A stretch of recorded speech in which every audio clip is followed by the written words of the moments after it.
नमस्कार दोस्तों, welcome to basic education institute. दोस्तों, आज की इस वीडियो में हम एक्सीलेंस चयन परीक्षा का जो बैच है इसका 4th लेक्चर है। इस लेक्चर में हम हिंदी के पर्यायवाची विलोम शब्द एवं मुहावरे को देखेंगे। चलिए दोस्तों, इस वीडियो को शुरुआत करते हैं। ठीक है दोस्तों, पर्यायवाची शब्द आखिरकार होते क्या हैं, सबसे पहले तो हम ये देख लेते हैं ना, क्योंकि कई लोग होते कि पर्यायवाची शब्द का मीनिंग भी नहीं पता होता उन लोगों को, ये मतलब क्या होता है इसका, है ना। तो जो पर्यायवाची शब्द होते हैं ना, इनका मतलब होता है कि जिन शब्दों के अर्थ समान हों। मतलब क्या होता है, इन जो भी शब्द आएंगे उनके मतलब मीनिंग एक से होते हैं, मतलब मीनिंग सभी के एकदम समान होते हैं, उन्हें हम पर्यायवाची शब्द कहते हैं, है ना। क्या होता है कि ये जो कुछ शब्द ऐसे होते हैं जिनका अलग अलग भाषाओं में अलग अलग मतलब निकलता है ना, परंतु उनका सभी का मतलब एक ही होता है, जिन्हें हम पर्यायवाची शब्द कहते हैं। चलिए दोस्तों, कुछ एग्जाम्पल के द्वारा समझ कर देखते हैं कि आखिरकार पर्यायवाची शब्द होते क्या हैं। दोस्तों, जैसे लिखा है अग्नि। अग्नि का मतलब अपनी भाषा में बोलते हैं अग्नि को आग, है ना। तो ऐसी पावक भी उसका, अनल, हुताशन, मतलब ये सभी क्या है, इसके पर्यायवाची हैं। लेकिन शब्द का मतलब क्या निकलता है, ये सभी का मतलब एक ही होता है, वो है अग्नि, है ना। जैसे कि अमृत, अमृत होता है उसका और अर्थ और भाषा में मतलब भी निकलता है, जैसे सुधा, पीयूष, इन सभी का मतलब भी अपन को अमृत ही निकलता है। आरण्य, आरण्य का अपने मतलब में क्या होता है दोस्तों, जंगल, विपिन, वन, कानन, ये सभी, लेकिन इन सब का एक ही मीनिंग निकलता है, वो है आरण्यक। मतलब क्या है दोस्तों, कि मतलब एक ऐसा शब्द जिसके अनेक अर्थ निकलते हैं परंतु उनकी समानता एक ही होती है, मतलब उनका कहीं ना कहीं कोई संबंध होता है, उसे हम पर्यायवाची शब्द कहते हैं। इसमें बहुत सारे पर्यायवाची हैं, लेकिन हम उन्हीं शब्दों को देखेंगे जो एक्सीलेंस परीक्षा की दृष्टि से महत्वपूर्ण है। जैसे कि यमुना, है ना। यमुना को क्या बोलते हैं, सोनता, कालिंदी, तंजना और कृष्णा, ऐसी नदियों के नाम हम क्या बोलते हैं ना, ये यमुना के लिए प्रयुक्त किए जाते हैं। जैसे कि पर्वत, पहाड़, शैल, गिरी, ये कई बार पूछा गया। ये गिरी, गिरी का पर्यायवाची है पर्वत, ये बहुत बार पूछा गया है, तो इसे आप लोग नोट करके रखें कि आपसे बार बार पूछा जा रहा है। पृथ्वी के, पृथ्वी यानी भू, इला, उर्वरी, मेदरी, धरती, ये सभी भी आपको पूछे गए, है ना। तो इनको क्या है कि आप नोट करके रखें, जो आपसे पूछे बार बार एक्सीलेंस या परीक्षा में पूछे जाते हैं ना। ठीक है, चलिए और भी हम इन शब्दों को देख लेते हैं जो हमारे एक्सीलेंस में महत्वपूर्ण, हम सिर्फ उन्हीं को देखना चाहेंगे, है ना, क्योंकि हमें सिर्फ एक्सीलेंस परीक्षा को ही टारगेट करके चल रहे हैं ना।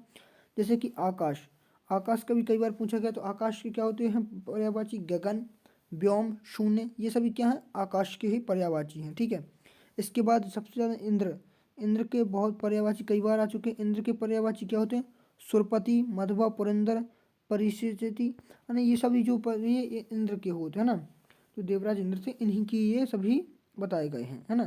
तो ऐसे ही गणेश, गणेश के कई बार बहुत बार पूछे गए हैं, है ना। तो गणेश के क्या क्या होते हैं पर्यायवाची, लंबोदर, एकदंत, गजानन, विनायक, है ना। जैसे हम लोग कई बार इनको बोलते हैं, है ना। ठीक है, तो ये सभी हमें ध्यान रखना है। तो ऐसे ही हमें जो भी हमने मुख्य मुख्य हैं वो सभी हम आपको बता दिए हैं। आप क्या है, ये पे जो लिस्ट है, आपको जो मेरा व्हाट्सएप नंबर स्क्रीन पर है, आप उस पर मुझे मैसेज कर दिएगा, तो आपको क्या है कि आपके नोट्स में आपको PDF फॉर्मेट में सेंड कर दूंगा। इससे क्या है कि आप इन सभी भी शब्द जो मैंने छोड़ दिए उनको आप पढ़ सकते हैं। चलिए दोस्तों, अब हम थोड़े से क्या है विलोम शब्दों को देख लेते हैं। ठीक है, ठीक है, पर्यायवाची शब्दों के बाद हम इन्हें विलोम शब्दों को देख लेते हैं। सबसे पहले आखिरकार विलोम शब्द होते क्या हैं, तो अच्छे से इस वीडियो हम समझेंगे कि विलोम शब्द होते क्या है ना। तो दोस्तों, विलोम शब्द क्या होते हैं, तो उन्होंने बोला है जो शब्द विपरीत अर्थ प्रकट करें। मतलब जैसे कि कुछ, जैसे एक शब्द का मतलब होता है जैसे दुख, तो दुख का उल्टा क्या होता है दोस्तों, शोक, मतलब उसके उल्टा अर्थ प्रकट करते हैं, उन्हें हम विलोम शब्द कहते हैं, है ना। एक्सीलेंस परीक्षा में ये कई बार ये पूछे जाते हैं कि विलोम शब्द जो होते हैं वो क्या होते हैं, तो आप लोग इन्हें विशेष ध्यान दें कि किस वक्त का क्या क्या मीनिंग होता है। चलिए दोस्तों, कुछ एग्जाम्पल से समझ के देखते हैं। हम उन्हीं एग्जाम्पल्स में इसमें मेंशन कर रहे हैं जो कि कई बार पूछे जा चुके हैं ना। तो आप ये सभी को यदि पढ़ना चाहते हैं तो PDF को मंगा सकते हैं। ठीक है, तो जैसे कि आपको देख रहे हैं, आपको अपमान, अपमान का जो विलोम होता है वो होता है सम्मान। कायर का निर्भीक, कृतज्ञ का कृतघ्न, ये सभी आपको क्या एग्जाम्स में कई बार पूछे जा चुके हैं, तो मैं सिर्फ उन्हीं शब्दों को ही आप में बता रहा हूँ जो आपको आ सकते हैं। तो देखिए, अनुचित का उचित होता है ना। उदय का अस्त होता है, उत्कृष्ट का निकृष्ट होता है ना। तो अपन को पता, अर्जन का विसर्जन होता है, लोभ का तृष्णा यानी हानि होता है, विख्यात का कुविख्यात होता है ना। तो तो ऐसे बहुत सारे एग्जाम्पल्स के द्वारा आप क्या है ना समझ सकते हैं। जैसे कि देव का दानव होता है, ये बहुत सारे एग्जाम्पल्स के द्वारा आप समझ सकते हैं कि ये विपरीत अर्थान विलोम शब्द कैसे कैसे आपसे पूछे जाते हैं। ठीक है, इसके बाद दोस्तों हम कुछ क्या है मुहावरों को देख लेते हैं।